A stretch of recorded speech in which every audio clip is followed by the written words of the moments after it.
안녕하세요. 현대오토에버 스마트 모빌리티 공학 체험 교육 멘토 손호진입니다. 자, 오늘 6차 시 내용 다시 들어가 볼 건데요. 5차 시에서 어떤 거 했는지 짚고 6차 시 내용 들어가 볼게요. 지난 시간에 배웠던 배송 로봇에 대해서 얘기를 해볼게요. 배송 로봇이 어떤 기능을 가지고 있었고, 그리고 조립도 해보고 하면서 느낀 점이 많았을 거예요. 사람도 나르고 물건도 옮길 수 있는 운송수단이었다. 그리고 국내외 여러 가지 회사에서 드론 등의 형태로 제작 중이다.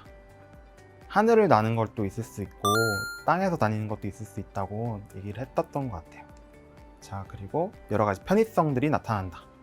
편의성이라고 하면 사람이 직접 옮기지 않아도 되니까 그거에 대한 능력도 있을 거고, 또 연료도 전기 에너지를 보통 소비를 하기 때문에 화석 연료를 안 쓰고, 그래서 이 부분에 대해서 환경 오염이 줄어들 수도 있고, 이런 효용이 있다 라고 정리할 수 있을 것 같아요. 자, 요거는 그 아마존이라는 회사에서 만든 뉴로라는 자율주행 차예요. 뒤쪽에는 물건이 실릴 수 있는 적재함이 있고, 앞쪽에는 그 운전 기능을 하는 그런 부분들이 있어요. 근데 사람은 탈 수가 없고 자율주행으로 외부에서 전파로 운전을 하면 된다고 합니다. 그리고 이거 같은 경우는 뒤쪽에 적재함이 원래 그런 용도로 만들어진 건 아니라고 하지만 요즘에 코로나 상황 때문에 의료용품이 많이 소비가 되잖아요. 근데 그런 상황에서 여기 의료용품들과 의료 활동에 필요한 기기 및 장비들을 여기서 싣고 옮기고 의료진들에게 배송을 한다고 합니다. 자, 영상 하나 보고 갈게요. 지금 보시면 알겠지만 물건을 주문을 하고 드론으로 배송을 해주고 있어요. 요즘은 정말 다양한 물건들을 다양한 형태로 배송을 하고 있는데, 특히 요즘에 이런 드론 등의 형태로 배송을 하려는 노력이 되게 많이 보인다고 해요. 미국에서도 지금 실시가 예정되어 있다고 하고, 저희 나라도 이제 곧 실시가 된다고 해요. 배송 로봇을 만들 때 생각해 볼 점에 대해서 얘기를 해볼게요. 이게 로봇이 이 주어진 길을, 경로를 잘 따라가는가에 대한 고민도 필요하고요. 장애물을 딱 맞닥뜨렸을 때 이걸 피할 수 있어야 돼요. 장애물과 부딪혀 갖고 그대로 멈춰 있거나 그냥 정지 상태로 있거나 아니면은 이상한 경로로 또 주행을 하거나 이러면 또 안 되겠죠.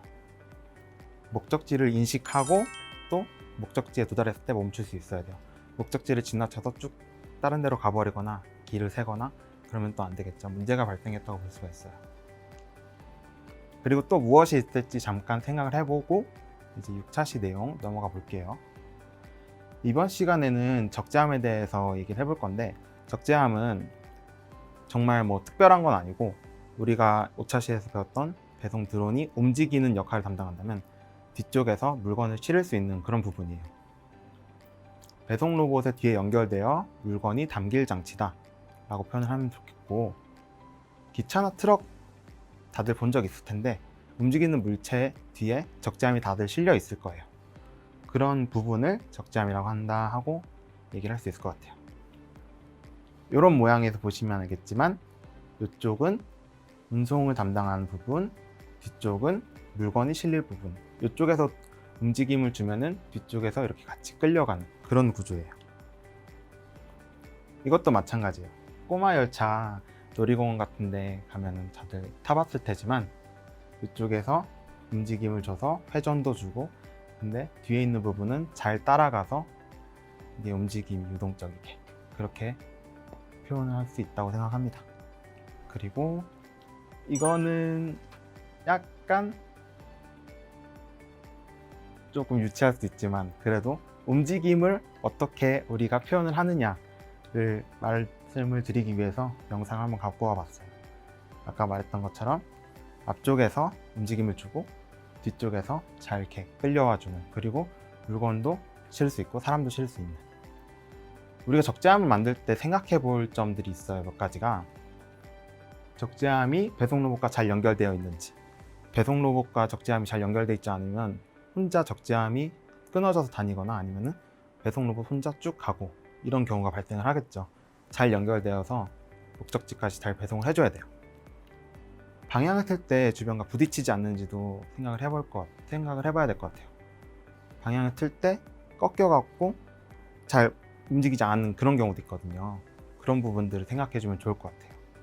주변과 부딪히지 않는지, 이렇게 잘 매끄럽게 움직이는지, 그리고 적당한 양의 짐을 실 수 있어야 하는데 너무 과도한 양은 아니더라도 어느 정도 한정된 용량은 실 수 있어야 되는데, 또 그게 너무 많이 실려버리면 그 움직임을 주는 부분에서 그만큼 힘을 못 줘서 얘가 그대로 멈춰 있을 수도 있거든요. 이 부분 잘 생각해서 만들면 좋을 것 같아요. 다음 영상에서는 이론과 코딩에 대해서 학습을 해볼 수 있는 시간을 갖도록 하겠습니다. 감사합니다.